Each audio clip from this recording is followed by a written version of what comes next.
Hello friend, मैं आनंद राज। आप सब देखिए, बीएड फर्स्ट ईयर के course 1 childhood and growing up में एक बहुत इंपॉर्टेंट टॉपिक यूनिट 1 में पढ़ना है कि बाल्यावस्था में कौन कौन से विकास होता है। समझे? तो देखिए, इसको हम बहुत अच्छा लिखे हुए हैं, समझे, इस डायग्राम वगैरह सब बनाए हुए हैं, तो इसको हम देखेंगे। उससे पहले आपको बता देते हैं कि बीएड फर्स्ट ईयर सेशन 24-26 का ऑनलाइन क्लास स्टार्ट हो रहा है। आपका पहले 9 नवंबर से होने वाला था, लेकिन कुछ कारण से इसको 16 नवंबर से क्लास स्टार्ट होगा। रात के 8 बजे एकदम लाइव क्लास होगा गूगल मीट पर। जो भी लोग पढ़ना चाहते हैं, बिहार का आपका कोई भी यूनिवर्सिटी हो, बिहार यूनिवर्सिटी हो, मौलाना हो, जेपी हो, पाटलिपुत्रा हो, मगध हो, मिथिला हो, यानी 13-14 यूनिवर्सिटी, आइवट नॉलेज यूनिवर्सिटी हो, यानी कोई भी हो, 13-14 यूनिवर्सिटी है, वो सभी के लिए क्लास चलेगा। मात्र आपको 351 रुपया पेमेंट करना है पूरा कोर्स का। इसमें आपको प्रीवियस ईयर क्वेश्चन भी दिया जाएगा, नोट्स भी दिया जाएगा। समझे? जो भी लोग क्लास करना चाहते हैं क्लास ज्वाइन कर सकते हैं। समझे? तो ज्वाइन करने के लिए इस नंबर पर व्हाट्सएप करके क्लास ज्वाइन कर सकते हैं, या नोट सिर्फ लेना होगा। समझे? तो उसका कम पेमेंट है, तो 9576002401 पर व्हाट्सएप करके क्लास के बारे में और नोट्स के बारे में जानकारी ले सकते हैं। तो चलिए हम लोग स्टार्ट करते हैं। और हमारे टेलीग्राम से जुड़ना होगा, तो इस नंबर पर व्हाट्सएप कर इस नंबर सर्च कीजिएगा टेलीग्राम में BEd class bye Anand Raj. इसमें आपको प्रीवियस ईयर क्वेश्चन, नोटिफिकेशन वगैरह एग्जाम से रिलेटेड अपडेट किया जाता है। चलिए हम लोग स्टार्ट करते हैं। तो देखिए, बहुत इंपॉर्टेंट क्वेश्चन है कि बाल्यावस्था में होने वाले विभिन्न विकासों का वर्णन करें, या इसी क्वेश्चन को ऐसे ही पूछ सकता है कि बाल्यकाल में होने वाले शारीरिक विकास, सामाजिक विकास, संज्ञानात्मक एवं संवेगात्मक विकास का वर्णन करें। समझे? या तो क्वेश्चन तुझे पूछेगा विभिन्न विकासों का वर्णन करें, या क्वेश्चन ऐसे ही पूछ सकता है कि शारीरिक विकास, सामाजिक विकास, संज्ञानात्मक एवं संवेगात्मक विकास का वर्णन करें। चलिए हम लोग इंट्रोडक्शन, कोई भी क्वेश्चन लिखते हैं तो सबसे पहले इंट्रोडक्शन लिखते हैं। लिखा है, हम जानते हैं कि शैशवावस्था के बाद बाल्यावस्था का आरंभ होता है, यानी बाल्यावस्था बाल विकास की दूसरी अवस्था। देखिए, जनरली हम लोग शैशवावस्था को पहला अवस्था मानते हैं, इससे उससे पहले गर्भावस्था होता है, जिसका समय 280 दिन माना गया है। लेकिन जनरली हम लोग शैशवावस्था को पहला अवस्था मानते हैं, क्योंकि जन्म के बाद वही अवस्था स्टार्ट होता है। फिर उसके बाद बाल्यावस्था जानते होंगे, फिर किशोरावस्था, फिर प्रौढ़ावस्था। समझे? ऐसे हम लोग पढ़ते हैं। तो वही लिखा है कि हम जानते हैं कि शैशवावस्था के बाद बाल्यावस्था का आरंभ होता है, यानी बाल्यावस्था बाल विकास की दूसरी अवस्था। पहला शैशवावस्था हो गया। सामान्यतः भारतीय मनोवैज्ञानिकों के अनुसार 6 से 12 वर्ष की अवस्था को बाल्यावस्था कहकर संबोधित किया गया है, लेकिन आधुनिक मनोवैज्ञानिकों ने बाल्यावस्था को 2 भागों में बांटा है। 2 से 6 वर्ष की अवस्था को प्रारंभिक या पूर्व बाल्यावस्था, जबकि 6 से 12 वर्ष की अवस्था को उत्तर या मध्य बाल्यावस्था का। यानी जनरली भारतीय मनोवैज्ञानिकों के अनुसार बाल्यावस्था का जो समय होता है वो 6 से 12 वर्ष माना जाता है, यानी शैशवावस्था को जन्म से 6 वर्ष, समझे, और बाल्यावस्था को 6 से 12 वर्ष। लेकिन अभी वर्तमान समय में, समझे, विभिन्न मनोवैज्ञानिकों ने, जैसे आपके जीन प्याज हो गए, ये सब ने बाल्यावस्था को जनरली भारत के वैज्ञानिक 6 से 12 बांटे हैं। समझे? लेकिन जो आधुनिक मनोवैज्ञानिक है उन्हें बाल्यावस्था को 2 भागों में बांटा है। समझे? एक पूर्व बाल्यावस्था और एक आपका उत्तर या मध्य बाल्यावस्था। तो पूर्व बाल्यावस्था का जो समय बताया है वो 2 से 6 बताया है। समझे? और एक पूर्व बाल्यावस्था हो गया, उत्तर बाल्यावस्था का 6 से 12 बताया है। और इनके अनुसार जो शैशवावस्था का समय है, यानी आधुनिक मनोवैज्ञानिक के अनुसार शैशवावस्था का जो समय है वो जन्म से 2 साल होता है। इसको याद रखिएगा, पूछ देगा आपके सीटेट के एग्जाम में कि शैशवावस्था का समय कितना होता है, तो जन्म से 2 वर्ष, यही। समझे? और उत्तर बाल्यावस्था तो 6 से 12, पूर्व बाल्यावस्था पूछे तो 2 से 6 बताइएगा। समझे? तो इसलिए दोनों बात लिख दिए हैं कि सामान्यतः भारतीय मनोवैज्ञानिक के अनुसार 6 से 12 वर्ष की अवस्था को बाल्यावस्था का संबोधित किया गया है, लेकिन आधुनिक मनोवैज्ञानिकों ने बाल्यावस्था को 2 भागों में बांटा है। 2 से 6 वर्ष की अवस्था को प्रारंभिक या पूर्व बाल्यावस्था, जबकि 6 से 12 वर्ष की अवस्था को उत्तर या मध्य बाल्यावस्था कहते हैं। इस अवस्था में बालक में जो आदतें एवं ढंग विकसित हो जाते हैं उनमें आगे जाकर परिवर्तन करना बड़ा ही कठिन होता है। इसीलिए इस अवस्था को शिक्षाविदों और मनोवैज्ञानिकों ने बालक का निर्माणकाली काल कहा है। देखिए बालक का निर्माणकाली काल पूछेगा तो सिगमंड फ्राइड का कथन है, यहाँ लिखना चाहते हो तो आप लोग लिख सकते हैं। यानी सिगमंड फ्राइड का कहना था कि बाल्यावस्था में जो बालक में आदत और ढंग विकसित हो जाते हैं, यानी जो भी चीज़ वो आदत सीख लेगा, समझे चोरी करना सीख लेगा तो आगे जाकर वो चोर ही बनेगा, समझे कि उसमें परिवर्तन करना बहुत कठिन हो जाता है। इसीलिए कहा जाता है कि बच्चों के बाल्यावस्था में उसको अच्छा शिक्षा देना चाहिए, अच्छी बात सिखाना चाहिए, समझे। गाली देना लगेगा तो वो उसी में इसीलिए कहा जाता है कि बच्चा को ध्यान देना चाहिए। तो ये लिखा है इस अवस्था में बालक में जो आदतें एवं ढंग विकसित हो जाते हैं उनमें आगे जाकर परिवर्तन करना बड़ा ही कठिन होता है। इसीलिए इस अवस्था को शिक्षाविदों और मनोवैज्ञानिकों ने बालक का निर्माणकाली काल यानी कंस्ट्रक्टिव पीरियड ऑफ लाइफ कहते हैं। अब देखिए, अब मेन जो विकास क्वेश्चन है उसको हम आते हैं कि बाल्यावस्था में होने वाले विकास। तो लिखा है हम जानते हैं कि बाल्यावस्था में बच्चे में कई तरह के विकास होते हैं। देखिए जनरली 4 विकास को माना जाता है, समझे। शारीरिक विकास, सामाजिक विकास, संज्ञानात्मक विकास, उसी को मानसिक विकास भी कहते हैं। फिर लास्ट में आपका संवेगानात्मक विकास होता है। शारीरिक विकास को फिजिकल डेवलपमेंट, सामाजिक को सोशल डेवलपमेंट, संज्ञानात्मक को कॉग्निटिव डेवलपमेंट, संवेगात्मक को इमोशनल डेवलपमेंट, और भी लिख सकते हैं। नैतिक विकास इसे लिख दिए हैं, समझे। मॉडल डेवलपमेंट, भाषाई विकास, इसमें और भी लिख सकते हैं। चारित्रिक विकास, समझे। तो ये सब आप लिख सकते हैं। तो ऐसे करके डायग्राम बना दीजिएगा तो देखने में भी अच्छा लगेगा और आपका पेज भी भर जाएगा जल्दी। तो ये डायग्राम ऐसे करके आपको जैसे भी बना सकते हैं, समझे, ऐसे करके भी बना सकते हैं। तो देखिए हम लोग आते हैं कि शारीरिक विकास में लिखा है कि शारीरिक विकास का मतलब या संबंध लिख सकते हैं शरीर में होने वाले वृद्धि एवं विकास से है। देखिए समझे, यानी शरीर में जो शारीरिक पक्ष होता है, समझे, उसमें क्या होता है वृद्धि और विकास दोनों होता है, लेकिन हमारा और पक्ष है, समझे, उसमें सिर्फ विकास होता है, याद रखिएगा। तो लिखा है कि शारीरिक विकास का मतलब शरीर में होने वाले वृद्धि एवं विकास से है। हम जानते हैं कि बाल्यावस्था में बालक का शारीरिक विकास की गति धीमी हो जाती है। देखिए शैशवावस्था में शारीरिक विकास की गति तेजी होता है, समझे, फिर बाल्यावस्था में धीमा होता है, फिर किशोरावस्था में उसमें गति पकड़ लेता है। तो वही लिखा है हम जानते हैं कि बाल्यावस्था में बालक का शारीरिक विकास की गति धीमी हो जाती है।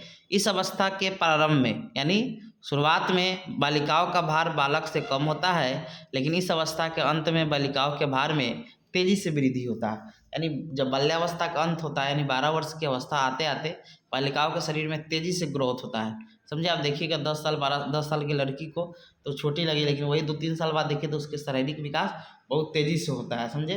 तो कहा गया है कि बाल्यावस्था के शुरुआत में बालिकाओं के शरीर वजन जो होता है, भार होता है, वो बालक से कम होता है, लेकिन बाल्यावस्था के अंत में बालिकाओं के भार में तेज़ी से वृद्धि होती है।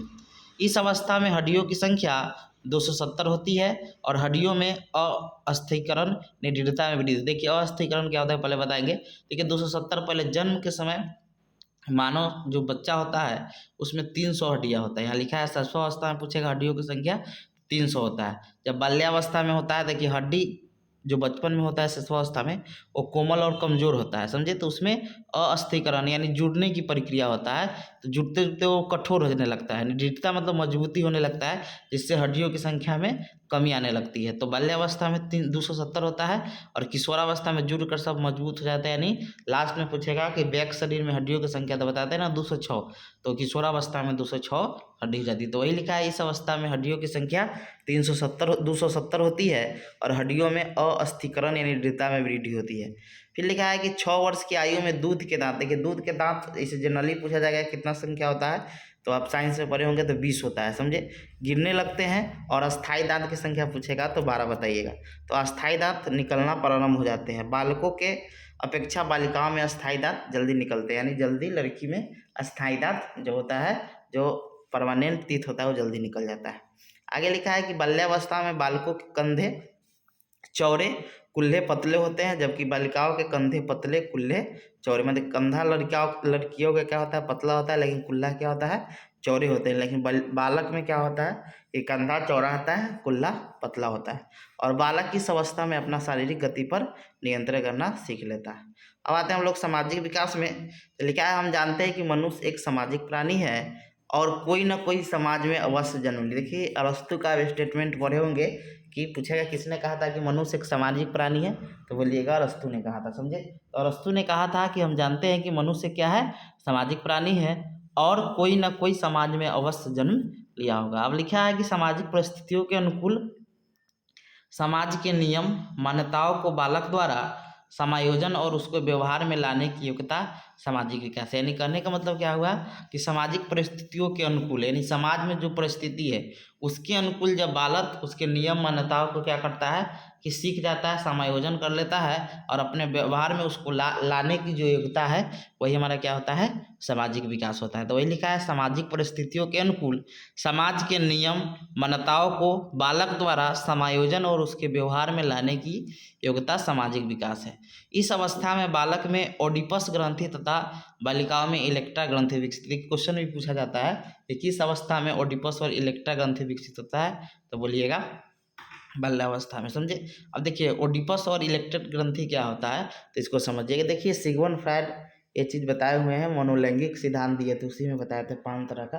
तो जो लिंगीय जो है उसी में ओडिपस इलेक्ट्रिक वर्णन किए हैं। तो देखिए जो आपका ओडिपस मतलब होता है कि पितृ विरोधी ग्रंथि इसको कहते हैं हिंदी में। यानी इसमें क्या होता है कि बालक जो होता है, समझे, बालक में ओडिपस होता है और इलेक्ट्रा बालिकाओं में होता है। समझिए इसको क्या क्या होता है इसमें। तो इस अवस्था में बालक जो होता है, समझे, अपने पिता से ईर्ष्या यानी नफरत होता है और माता से उसको प्यार होता है। समझे, ओडिपस में ही होता है। और बालिकाओं में इलेक्ट्रा को बोलते हैं मातृ विरोधी ग्रंथि। यानी बालिकाओं को क्या होता है, अपने पिता से प्रेम और माता से क्या होता है, नफरत होता है। तो इसमें वही कहा गया है। तो पूछेगा कि ओडिपस का मतलब क्या होता है, तो ओडिपस में क्या होता है, इसको पितृ विरोधी बोलते हैं। और ओडिपस विकसितता है बालक में।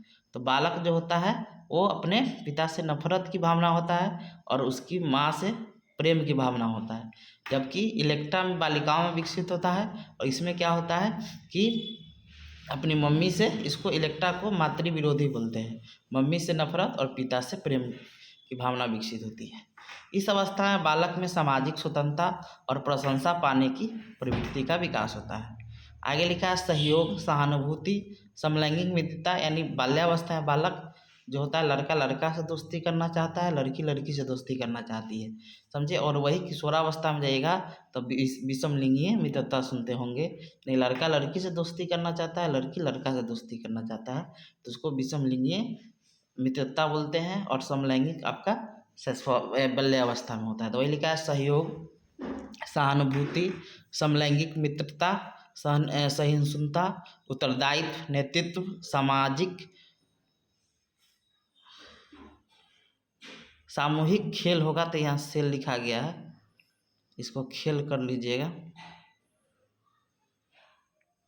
सामूहिक खेल, सामुदायिकता तथा प्रतियोगिता इत्यादि इस अवस्था की प्रमुख विशेषता। यानी बाल्यावस्था में सहयोग की भावना हो गया, सहानुभूति की भावना हो गया, समलैंगिक मित्रता, सहिष्णुता, उत्तरदायित्व, नेतृत्व, सामूहिक खेल, सामुदायिकता तथा प्रतियोगिता इत्यादि इस अवस्था की प्रमुख विशेषता है। अब आते हैं हम लोग संज्ञानात्मक विकास में। लिखा है संज्ञानात्मक विकास का संबंध हमारे मस्तिष्क के विकास से है, अर्थात तर्क करना, सोचना, विचार करना, समस्या समाधान करना इत्यादि आपका संज्ञानात्मक यानी हमारे कॉग्निटिव डेवलपमेंट यानी मानसिक विकास से है। हम जानते हैं कि बाल्यावस्था में बालक मूर्त चिंतन करता है। मूर्त मतलब जो चीज़ दिखाई दे रहा है, समझे, अर्थात जो वस्तु उसके सामने है उसी के बारे में चिंतन करना कर सकता है। इस अवस्था में बालक की मानसिक शक्तियों का पर्याप्त विकास हो जाता है।